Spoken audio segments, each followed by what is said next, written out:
So today we have an exciting video where we're going to discuss how to get you into elite level condition. And the disclaimer is this is definitely not for the faint-hearted. So getting to elite level condition is something that looks like this, where the vascularity is absolutely on point, the leanness is sharp, and you can see as much muscle tissue as humanly possible, and you may have been starting out from a position that looks like this. If you're new to the channel, welcome. My name is Tom Sergey. I run the Gorilla Platoon, which is an online physique transformation program where we get results like this each and every week, and then we speak about them online.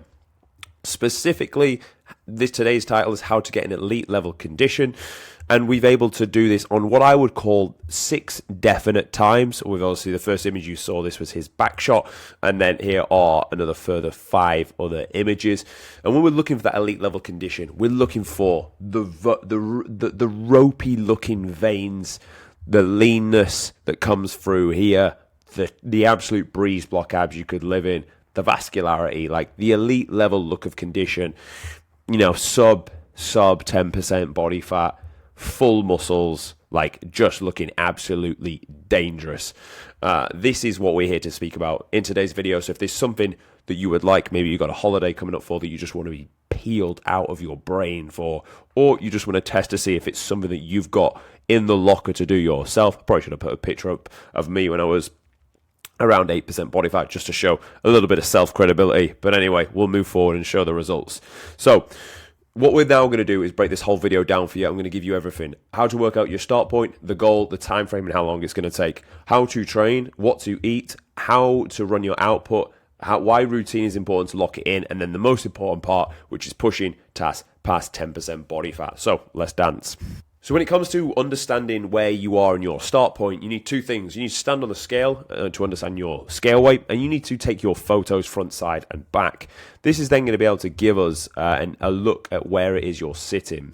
Now what you're going to then do is compare your photos to what you see on this graph here. Most of you, I would say, if you're not 20% or maybe a little bit leaner than 20%, I mean, absolutely set your sights on elite level condition, but I would say just focus first on getting to at least the start point of 20% body fat. I mean, you could argue this guy here at the start was maybe a little bit softer than 20. I think I clocked him about 22, 23. Looking at these guys here, actually, yeah, probably a bit more than 20 for this guy. This guy definitely 20 or a little bit less. This guy less than 20, 100%. Maybe about 20, and this guy about 15. So it can absolutely be done from that point. But let's just say for this argument, you were coming in at 20% body fat, 85 kg. That's going to give you a lean mass of 68. Now from here, we know we don't just want to hit 10%. We need to go around 8% body fat, peeled to the absolute brain. So you're going to need to pull off about 12 kg if you're coming in at 20% body fat. So that's going to mean this 85 kg guy is going to need to get down to 73 kg lean. So that's where he is starting at and where he needs to get to. 8% body fat, 73 kg lean. I believe you can nail this off in a 14-week period.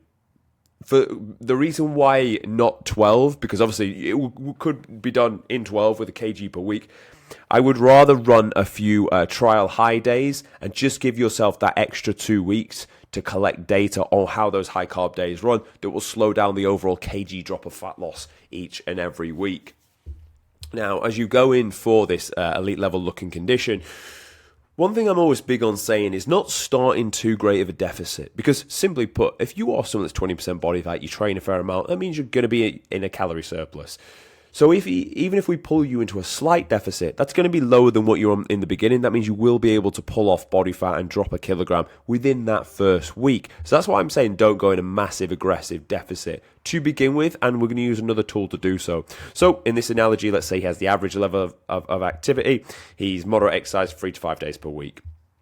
His maintenance is going to be 2,850. We're going to drop him just 200 calories, 200 a bit spare change below that, coming in at 2,600, just above 2,600 for this. Now, as you look at the macro split, this is quite important. You want to be tactful the way you use macros. So protein target wants to be set to 2.4 times this figure here, times your lean mass. Fats want to be set to 20% of this target here, and the rest is filled with carbohydrates to drive that performance in the gym. Just quickly, let's set you up on what a typical meal plan could look for this. Okay, so as we roll through the meal plan, this is like a typical meal plan I would say to run with as you're going through a diet phase. Obviously, this isn't going to cater for every single one of you watching. You may not like some of the foods that are in there, but you will understand the concept of why we do this. I want you to pay attention to this number here, 41. This is for fiber. And when we're talking macros, we always know proteins, fats, and carbs. But we don't always speak about fiber too much. Fiber is quite important. It will add volume and size to the diet and keep you fuller for longer when actually you are getting hungry. So we're starting on 2,600 calories as discussed. Meal one, I'll be running with 70 grams of oats dry weight. This is going to add fiber and carbs and also make the stodginess to the meal. You're going to mix this with water. You're going to add 30 grams of peanut butter. This is going to add taste and fats and also slow down the digestion of this overall meal. To bolster the protein, you're going to have a scoop of whey and then 150 grams of berries. I like to go frozen with this, and this will inherit like taste and also more fiber and volume size to this meal. Meal two, you will then have chicken breast raw weight 150. Add whatever dry seasonings you want to this. Vegetables are going to come in at 100 grams.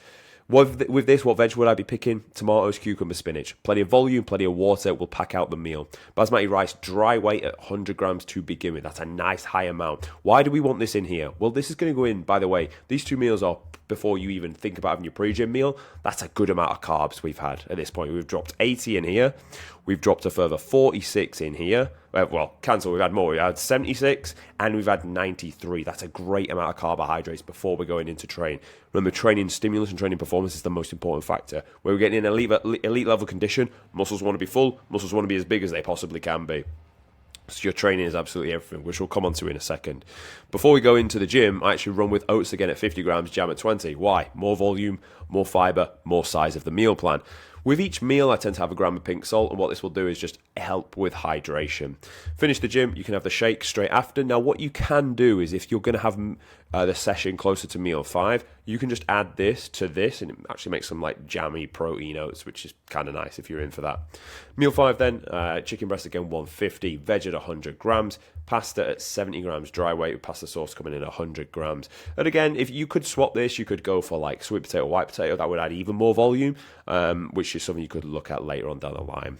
Finish the day with some morale, because I'm all about making things fun for you guys. Low-fat yogurt at 200 grams, dark chocolate 30 grams. I want you having 70% or above with this. And again, berries at 100 grams. And this is the meal plan I would have you run. And we try and keep this figure here as high as we can for as long as we can so we can drive that performance in the gym. Let's look at how we then train.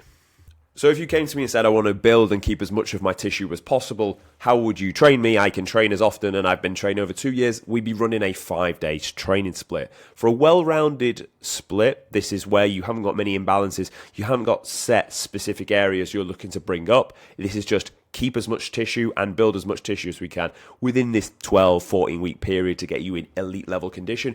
This is the split we would run, a 5-day split with 2 rest days, one after session 3 and the other after session 5. So the sessions would first of all be push.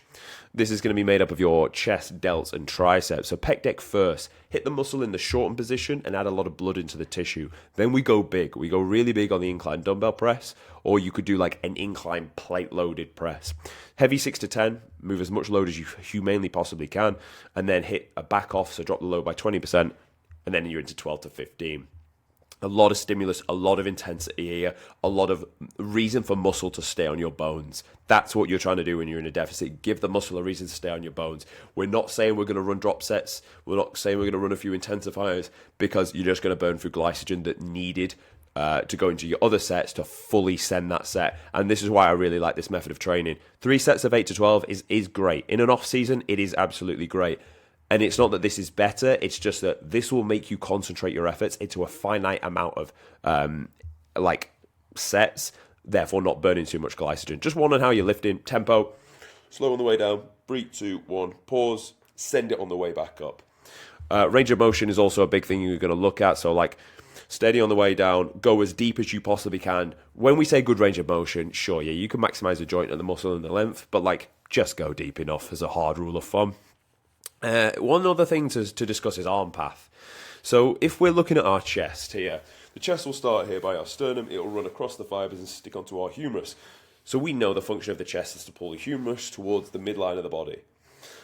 So when you're training, don't be thinking about push the load from your hands because then it'll hit your shoulders. Think about driving your bicep to your pec and just shortening the bicep. Think about you're going to get an elite level condition. So at least take the time to understand where does the muscle start and where does it finish? Because all I need to do is make sure I'm bringing the 2 points together.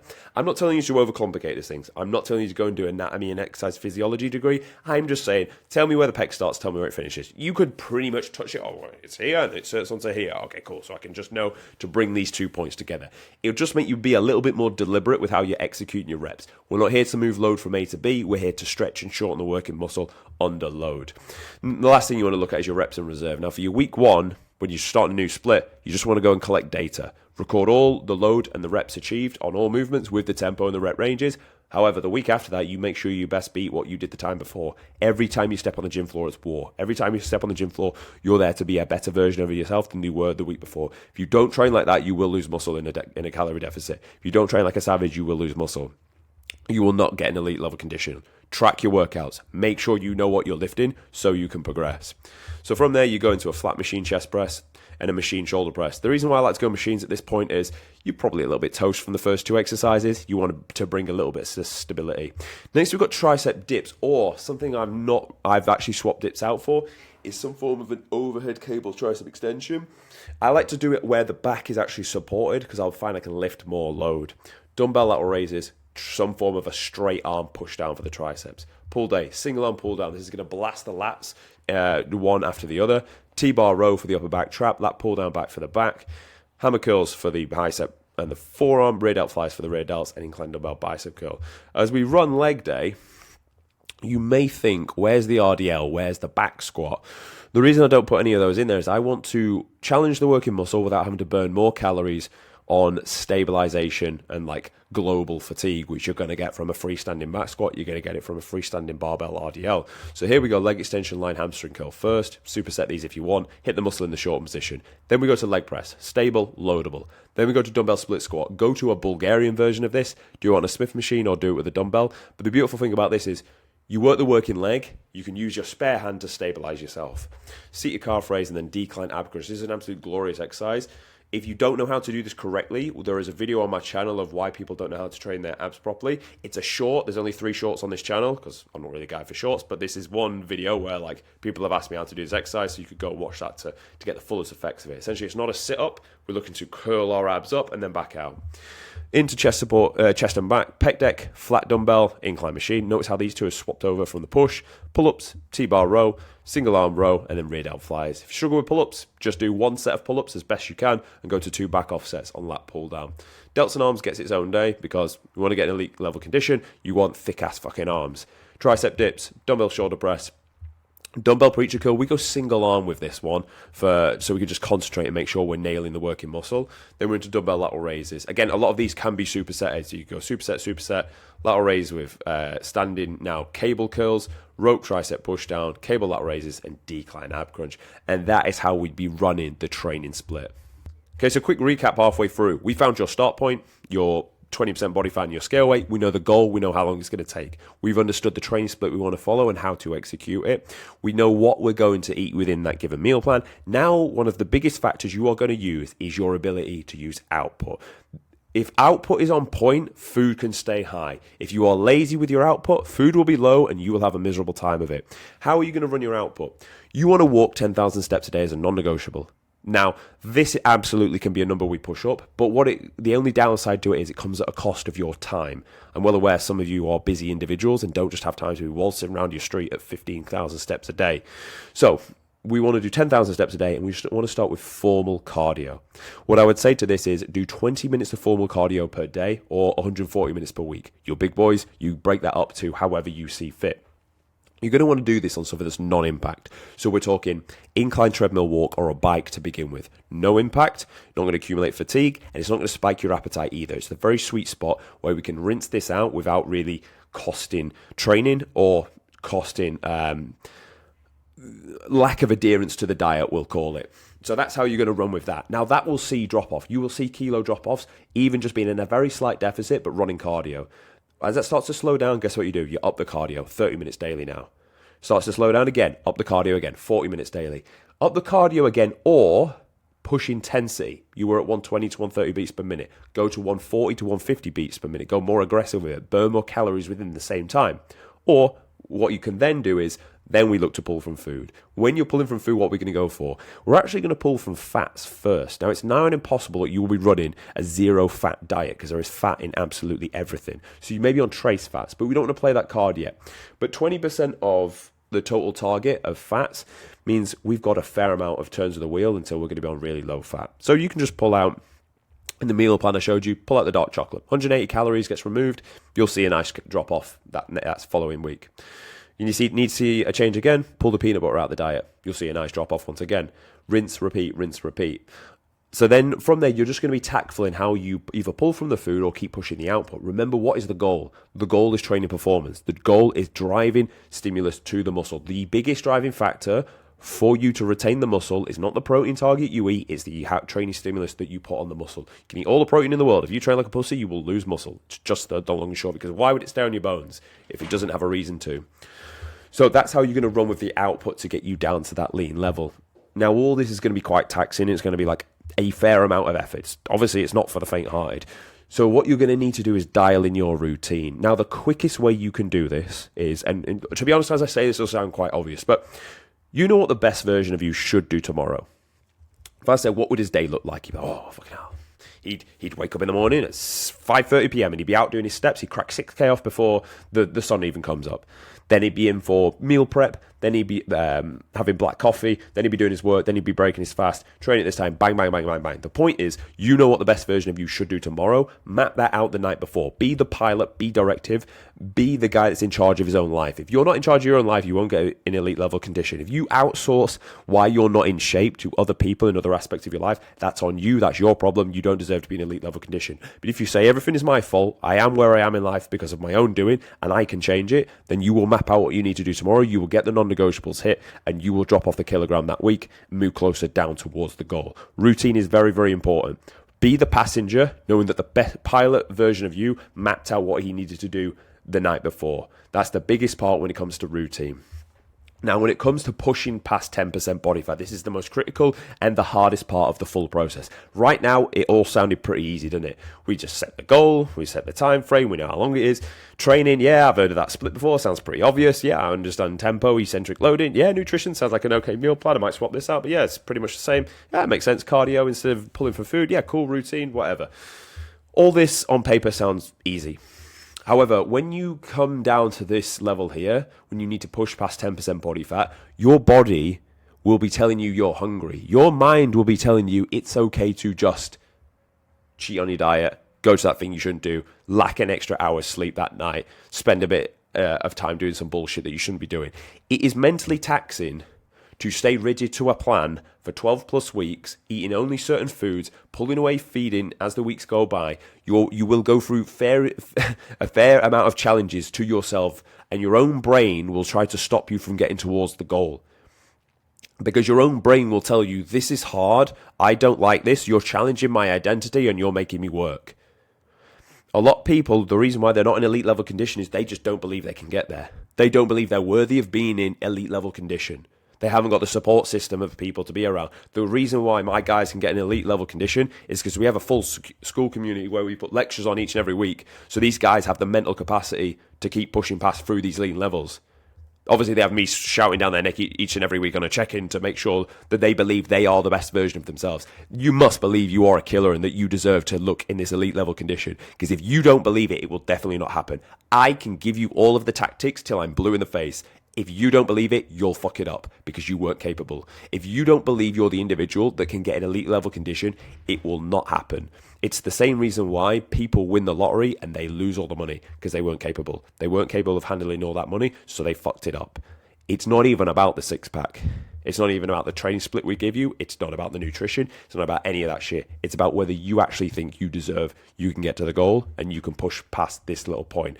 It's where either you can get that monkey on your shoulder and tell him, shut the fuck up. We're going to push through. We're going to get to this lean level. Because if you don't think you can do that, I tell you now, you will not be able to. The only reason why you don't believe you can do it is because somewhere along the lines you were conditioned to believe you couldn't achieve something like as important and as cool as this.